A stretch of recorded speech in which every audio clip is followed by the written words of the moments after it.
Hey everybody, Matt Ruddick here from the AMA. As you can tell, I'm not in our typical AMA studio. I'm actually at my house because it's the holidays and I'm off work, but I just got this product in the mail just yesterday and I had to shoot this video to get this out to you guys so you can get a first look at it.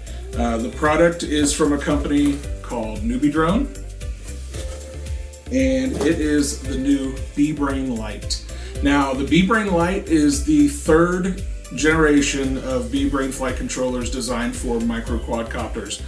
Some people might call them tiny whoops, some people might call them acrobees, but generally speaking, these micro brushed quads, they need a flight controller, and there's a handful on the market that all do kind of different things, but the BeeBrain was the first to bring Betaflight to that class of quad.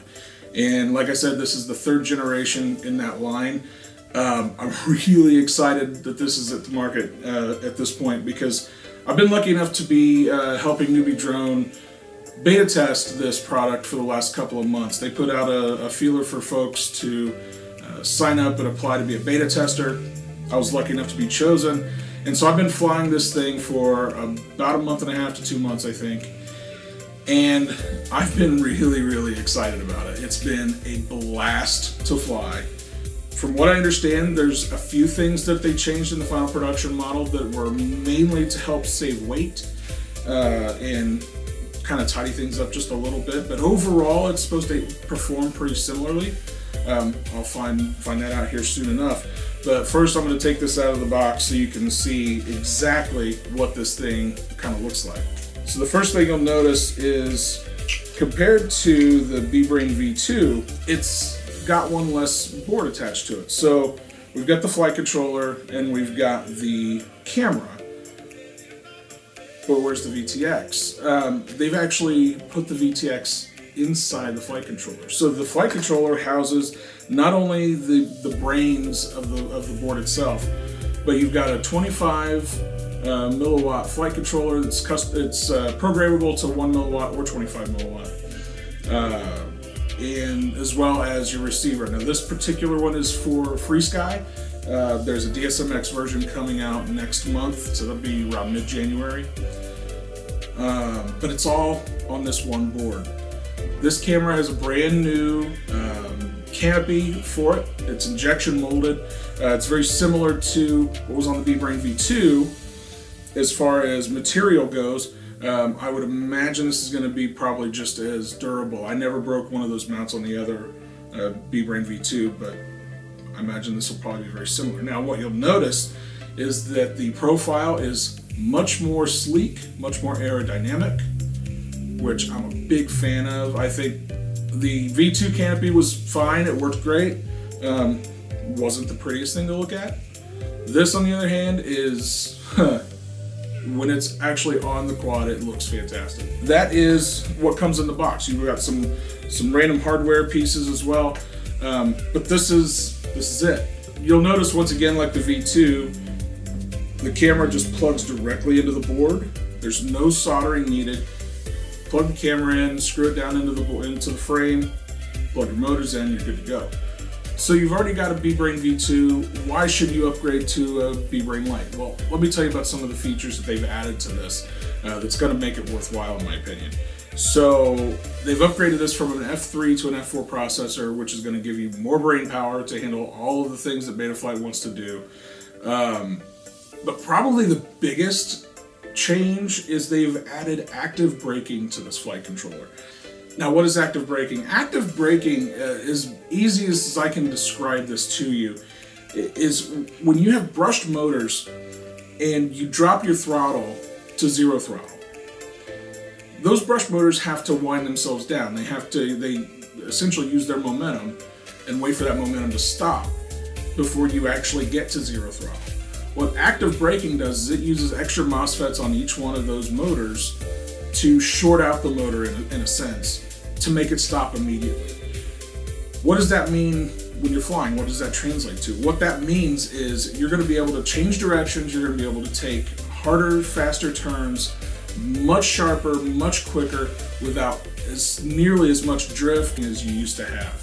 So in the end, that's going to mean you're going to be able to have faster lap times on the track. That means you're going to be able to do more impressive aerobatic maneuvers. It's just a really game-changing experience, in my opinion. I didn't think it would be that big a deal. I didn't think I was going to notice that much at all.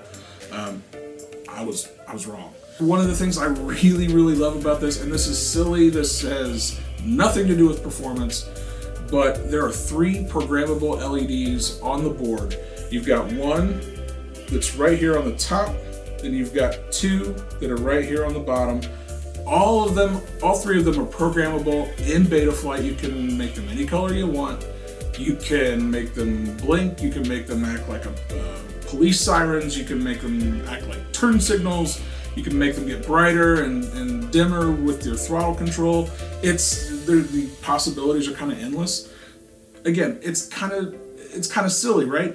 They're just LEDs. It's just for people watching. You can't even see them in your own goggles. But if you're chasing somebody down that has LEDs as well, it's a lot easier to chase them, first of all, and it's really fun. So the LEDs are huge for me. I'm so pumped that they put those in there.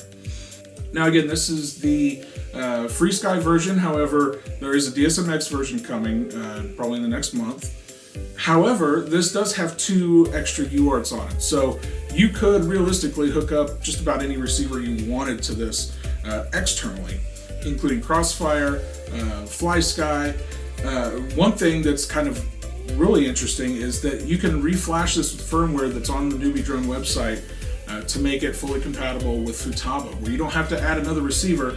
You just flash it, bind it to your Futaba radio, and you're ready to go. That's actually something that's really cool, and I'm hoping I get a chance to test out here shortly. How about flight time? Flight time is actually greatly improved over the V2. I never had an issue with flight time on V2. I always got a lot of really lengthy flights out of it. However, with the weight savings, and again, you're talking about a couple of grams in weight savings.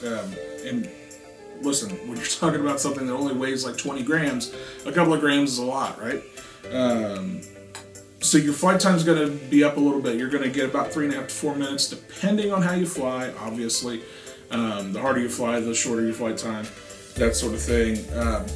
But battery life is fantastic. I've been running these on a couple of different styles of batteries. I've been using NewBeeDrone's 250 milliamp 1S battery, as well as a 300 milliamp hour battery from Beta FPV, which I've been pretty happy with its performance. So now, if there's one thing I would have to gripe about, it's probably the cameras. So this is the BI camera. This is the camera that, from what I can tell, is the same camera that was on the BeeBrain V2. Which, look, it's fine. There's nothing wrong with it. It is completely usable. It's completely flyable. Personally, I've used higher quality cameras that are clearer and sharper and the like, and I just wish this was a little clearer and a little sharper, is all I'm saying. But here's the thing: as easy as it is to plug this right into the board, screw it down and go. That keeps me from kind of going out and investigating other options, to be quite frank with you. It's just so simple. If I need to replace it, if I need to pop it off, stick a new one on because I broke the lens or for whatever reason, it's easy to do that. I had to do that on my V2 all the time, and it was actually a wonderful little, handy little feature that I could do. But all in all, it's a fantastic little board. I'll tell you, my experience over the last couple months with the beta tester edition, I didn't have any issues. I didn't have any problem whatsoever. That thing flew like a champ. Everybody that I was flying with at the time just loved it. They thought it looked fantastic. They thought it flew great. I was being able to handle corners like it was nobody's business. So I'm anxious to take this out. I'm actually going to build this and take this out tonight. And we're having a little tiny whip meetup this evening, and we're going to see how the production model compares. I'm super excited to see how this compares to the beta tester edition. Kind of hope there's no change because I love the beta tester edition, but if there is, I hope it's a positive change. So we're gonna get this built up, and let's see how she looks.